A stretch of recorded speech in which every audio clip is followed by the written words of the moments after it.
The morning light filtered through the massive transparent walls of Zenith Academy's lecture hall, casting rainbow patterns across the polished floors. Students shuffled in slowly, each species moving in their own unique way. The wispy floated, like glowing jellyfish in their protective bubbles, while the Threx scuttled on 6 legs, their antennae twitching with nervous energy. Other alien students filled the seats, creating a colorful tapestry of life from across the galaxy. Professor Kethval stood at the front, his body made entirely of living crystal that sparkled under the lights. He carefully arranged his notes, each one carved into thin crystal sheets that chimed softly when he moved them. Advanced xenobiology was one of the hardest classes at the Academy, and today's lesson promised to be particularly challenging. In the very back corner, Jake Thompson sat alone. A wide circle of empty seats surrounded him like he carried some invisible disease. The human student looked perfectly normal by Earth standards, brown hair, average height, wearing the standard Academy uniform. But to everyone else in the room, he might as well have been a walking bomb. Jake pulled out his datapad and scrolled through his notes. His grades were perfect, better than most of his classmates, but that didn't matter. What mattered was where he came from. Earth. The Deathworld. The planet so dangerous that most species couldn't even visit without dying within minutes. He watched as a group of HFY students floated past his row. They were beautiful creatures like living clouds of soft light, but they needed special suits just to survive in the Academy's atmosphere. One of them glanced his way and immediately veered off, bumping into another student in their rush to get away. Jake sighed and opened today's lesson plan on his screen. The topic made him shake. His head in dark amusement. Interspecies conflict resolution, finding peace through understanding. The universe had a twisted sense of humor. Across the room, he could hear whispered conversations in dozens of different languages. Most he couldn't understand, but he caught enough words to know what they were discussing. Stories about humans. Stories about Earth. Stories that painted his entire species as savage monsters who solved everything with violence. The thing was, some of those stories weren't even wrong. Earth was brutal. Humans did fight wars. They did survive in conditions that would kill most galactic citizens instantly. But that was only part of the story. Nobody seemed interested in hearing the rest. Professor Kethval's voice rang out like wind chimes, calling the class to attention. His crystal body shifted colors as he spoke, cycling through blues and greens. Today we explore the delicate art of peaceful resolution between species with vastly different evolutionary backgrounds. Jake noticed how the professor's usually bright glow seemed to dim slightly when his gaze passed over the human section of the room. It was subtle, something only someone watching carefully would catch, but it was there. Even the teachers were afraid. A Threx student raised one of her thin arms. "Professor, what about species that evolve through constant warfare? How do you negotiate with beings whose entire culture is based on violence?" Several students turned to look at Jake. He kept his face neutral, pretending to take notes while feeling the weight of their stares. This happened in every class. Somehow every discussion about aggression, violence, or conflict always circled back to humans. The professors' crystals flickered nervously. "Well, we must remember that evolution shapes behavior, but intelligence allows for choice. Even the most challenging species can learn to embrace peaceful solutions." More stares. More whispers. Jake's jaw tightened slightly, but he forced himself to stay calm. Getting angry would only prove their point. Humans were the monsters. Humans were the problem. Humans couldn't control themselves. He looked around the room at his classmates. The HFY with their gentle, flowing movements. The Threx with their precise, calculated gestures. The dozens of other species, all delicate, all civilized, all perfectly safe in their little academic bubble. None of them had ever gone hungry. None of them had ever faced a natural disaster that could wipe out entire cities. None of them had evolved on a planet that seemed actively trying to kill them every single day. They couldn't understand what it meant to be human because they'd never had to fight just to survive. But that didn't mean Jake was going to give up. He'd worked too hard to get here, traveled too far from his dangerous little world. He belonged in this classroom just as much as anyone else, no matter what they thought about his species. The lesson continued, with Professor Kethfell discussing various peaceful negotiation techniques. Jake took careful notes, genuinely interested in the subject despite the uncomfortable atmosphere. Maybe someday he could use these skills to bridge the gap between humans and the rest of the galaxy. He just had no idea how soon that day would come. The explosion came without any warning at all. 1 second. Professor Kethfell was explaining the finer points of diplomatic language, his crystal body glowing softly as he gestured toward the holographic display. The next second, the reinforced metal doors at the front of the classroom simply disintegrated. Chunks of twisted metal flew across the room like deadly confetti, and thick black smoke poured through the opening. Through that smoke stepped something out of everyone's worst nightmares. The Korath assassin was massive, easily 8 feet tall, with a body that looked like it had been designed by someone who understood only death and destruction. Its natural exoskeleton was the color of dried blood. It's covered in deep grooves and scars that told the story of countless battles. Each mark was a trophy, a life taken, a mission completed. The creature's arms ended in claws that gleamed like polished knives, and around each one crackled a faint blue energy field that made the air itself seem to sizzle. But it was the eyes that made everyone freeze in terror. Cold, calculating, completely without mercy. These were the eyes of something that had killed so many times that taking a life meant no more than swatting an insect. The creature's head swept slowly across the classroom, those predatory eyes examining each student like a shopper looking at items on a shelf. When it spoke, its voice sounded like metal being dragged across concrete. Was by student designation Lalandra. You will come forward now. Your father's debts require immediate payment. The words hit the classroom like a physical blow. Students began screaming before the sentence was even finished. The delicate Wispai and their protective bubbles tried to flee, but their floating forms moved too slowly. Several bumped into each other in their panic, their containment fields flickering dangerously. The Threx students scattered in all directions, their 6 legs carrying them toward any available exit. But the creature blocked the main doorway. In the corner where the Wispai students had clustered together, a young female began to glow brighter with fear. It had to be Lalandra. Her protective bubble shook violently as she tried to make herself smaller, tried to disappear entirely. Professor Kethville's crystal body flared bright red as emergency protocols kicked in. His hands moved quickly across a hidden control panel, and suddenly the room filled with the high-pitched whine of security systems activating. Stun beams shot out from concealed weapons in the walls, one powerful enough to drop a charging space rhino. The energy bolts hit the Korath assassin, dead center, lighting up its armored body like a festival display. For a moment, hope flickered in the room. Maybe the Academy's defenses would be enough. Then the light faded, and the creature was still standing.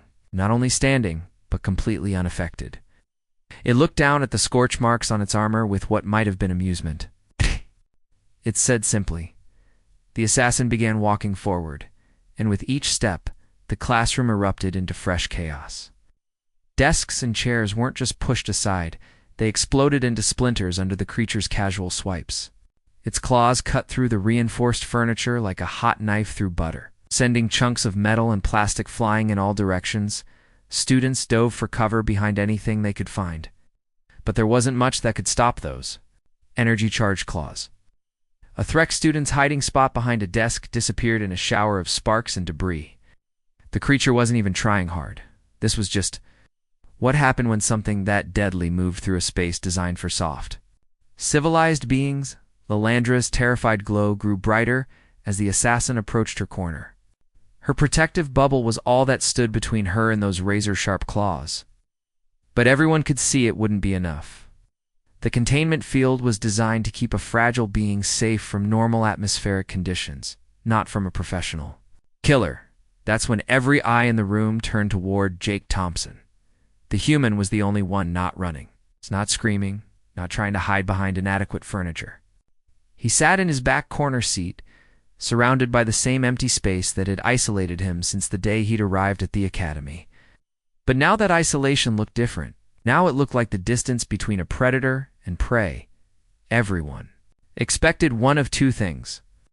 Either Jake would run like everyone else, proving that humans were cowards when faced with real danger, or he would charge forward like a mindless beast, confirming every story about human savagery and violence.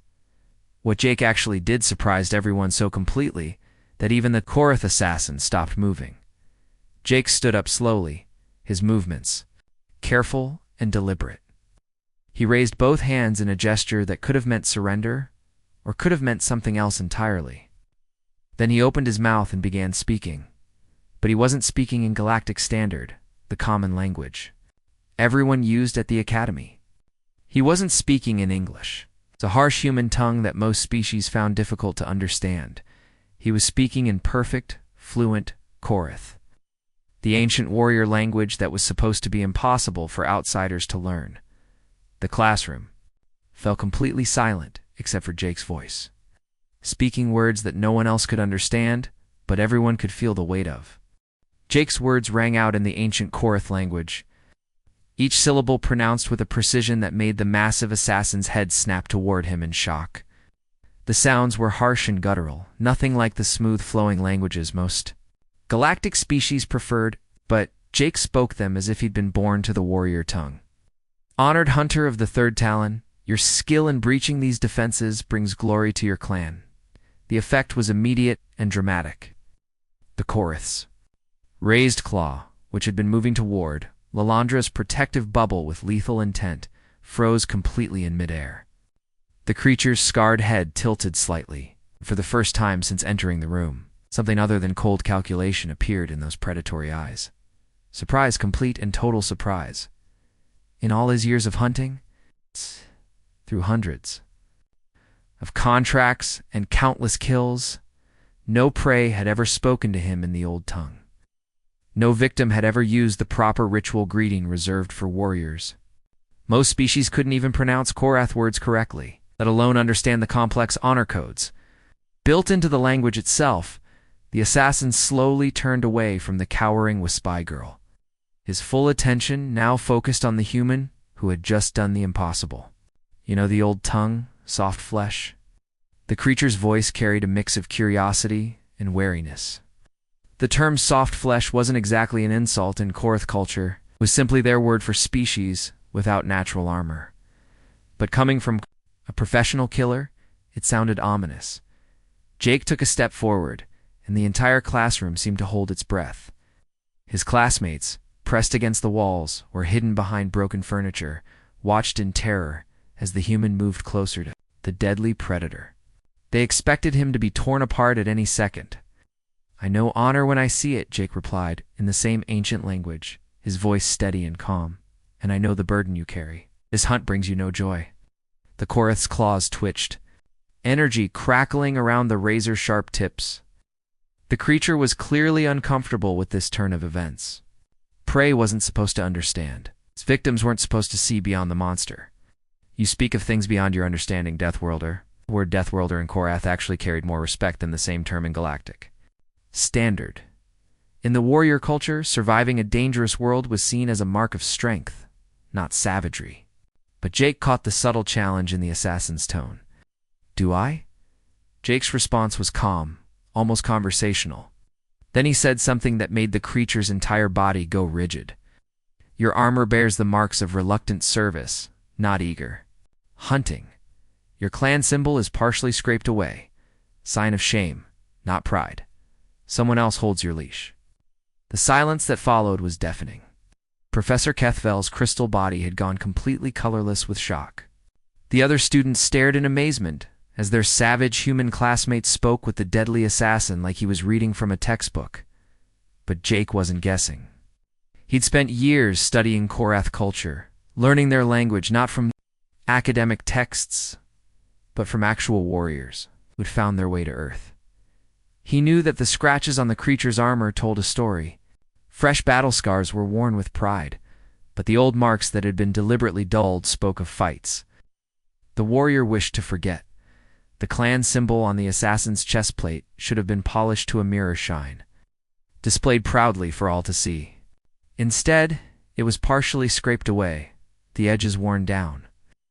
In Korath culture, this meant only one thing: the warrior is bound to service that brought dishonor to their family name. Most telling of all were the small marks around the creatures, wrists and neck. To most species, they would look like natural wear patterns on the armor. But Jake recognized them as the signs of binding restraints. This wasn't a free warrior choosing his battles. This was someone being forced to hunt against his will. The Korath assassin stared at Jake with something approaching wonder. In all his years of killing, no one had ever looked at him and seen anything other than a monster. No one had ever bothered to learn what the marks on his armor actually meant. This soft little human from the notorious Deathworld had seen past the terrifying exterior to the truth. Underneath, for the first time in longer than he could remember, the assassin felt truly seen. His posture began to change. The aggressive crouch shifted into something more neutral. The energy around his claws flickered and dimmed slightly. When he spoke again, his voice carried a tone that none of his previous victims had ever heard. Respect. Few warriors of my own kind would have noticed such details. Soft flesh. One of the star-wandering races come to understand the marks of the bound? Jake could hear gasps from around the room. His classmates couldn't understand the words, but they could hear the change in the creature's tone. The grinding metal voice now held something almost like curiosity, maybe even approval. The human took another step forward, still speaking in the ancient warrior tongue. Because on my world, we too know what it means to be trapped by forces beyond our control. We know what it looks like when someone fights not because they want to, but because they have to. The Korath's head tilted again, this time in a gesture that might have been acknowledgement. Around the room, students who had been preparing to witness their human classmates' violent death instead found themselves watching something none of them had ever imagined possible. A conversation between natural enemies that sounded almost like understanding. Jake's next words sent a shockwave through the deadly silence of the classroom. By the ancient codes, I challenge your right to this hunt. The Korath assassin's eyes went wide, the scarred plates around his face shifting in what could only be described as shock. In the warrior culture, challenging a hunter's right to their prey was one of the most serious acts possible. It meant the challenger was willing to stake their life on their words. Around the room, students pressed themselves even flatter against the walls. This was it. This was where the human's strange diplomacy would finally break down into the violence everyone expected. They'd heard stories about formal challenges between warriors. They always ended in bloodshed. Professor Deathfell's crystal body flickered between colors so rapidly it looked like a strobe light. His advanced mind was trying to process what he was witnessing, but nothing in his academic experience had prepared him for this moment. But Jake wasn't finished speaking. But I do not challenge you to combat. Confused murmurs rippled through the classroom. Students who understood bits of Galactic Standard whispered translations to those who didn't, but none of them could make sense of what they were hearing. How could someone challenge a warrior's right to hunt without offering combat? It went against everything they knew about Korath culture. Jake continued in the ancient warrior tongue, his voice carrying the weight of absolute conviction. I challenge the righteousness of your mission. Tell me why one of the honored Korath hunts children for coin. The effect on the assassin was immediate and devastating. The creature's perfect warrior composure, maintained through decades of killing, cracked like broken glass. His massive shoulders sagged, and the energy fields around his claws flickered and dimmed. When he spoke, his voice was barely above a whisper. But in the deadly quiet of the classroom, everyone could hear the pain in it. My offspring, my children, were taken as collateral for debts I cannot pay. Only completing this contract can free them. The words hung in the air like a confession. Here was the truth behind the monster. Not a mindless killer, but a desperate parent forced into terrible choices by circumstances beyond his control. Jake nodded slowly, and his response carried a gentleness that no one in the room had expected from either species involved in this conversation. And when this job is done, when you deliver this innocent girl to whoever hired you, will the debt collectors honor their word? Or will they find new debts, new reasons to keep your children? Will they demand one more hunt, then another, until you've become exactly the monster they want you to be? The assassin's silence stretched on for what felt like forever. But that silence was more telling than any words could have been. Everyone in the room could see the truth written in the creature's posture, in the way his deadly claws trembled slightly, in the defeat that seemed to settle over his massive frame. Jake reached slowly into his pocket and pulled out his personal communicator, a small device that looked insignificant compared to the life-and-death drama playing out in front of them. But when he held it up, he spoke with quiet confidence. "I offer you an alternative. Humans have connections throughout this sector. Traders, security firms, bounty guilds, organizations that value Korath, honor more than cheap labor. I can guess. You a legitimate contract, hunting actual criminals instead of innocent students. Full payment up front, enough to clear your debts and free your children." The offer hit the room like a thunderbolt. Professor Kethful's crystalline form went completely still as he processed what he was witnessing.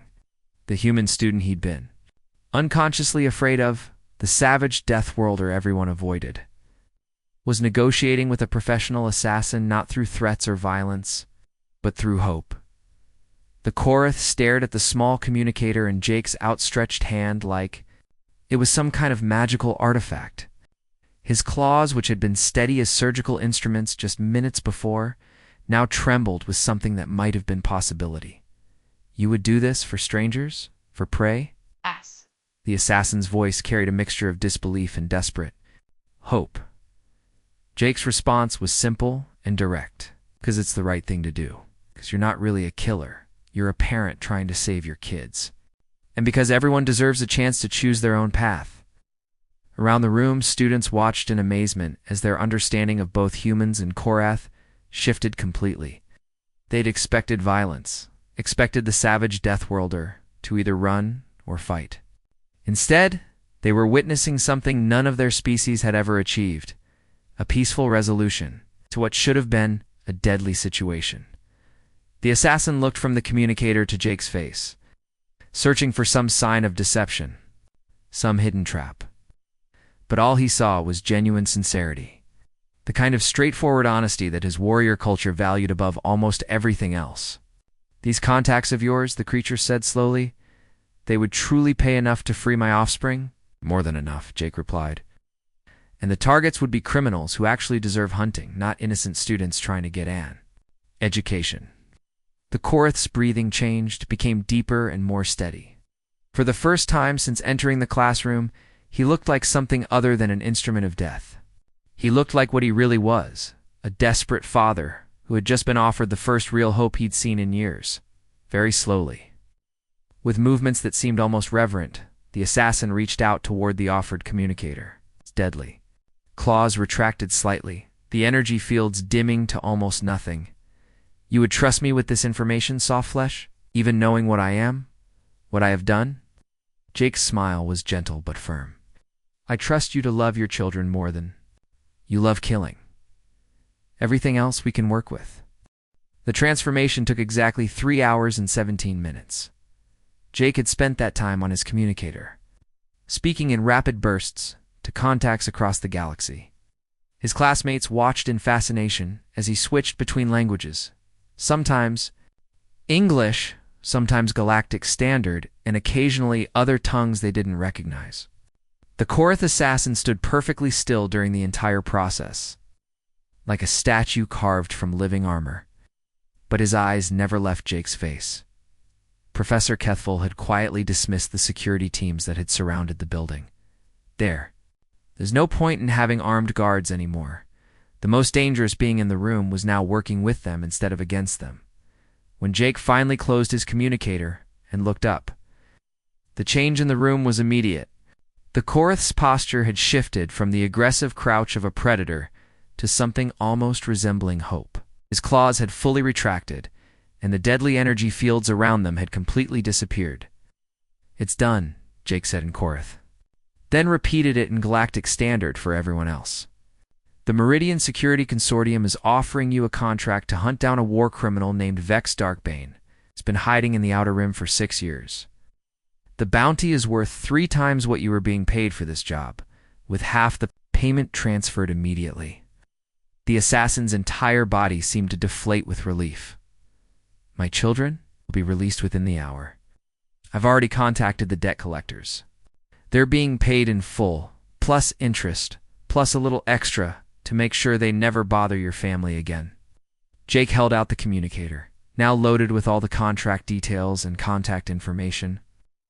The Korath warrior took it with hands that shook slightly, staring at the small device like it contained his entire future, which in a way it did.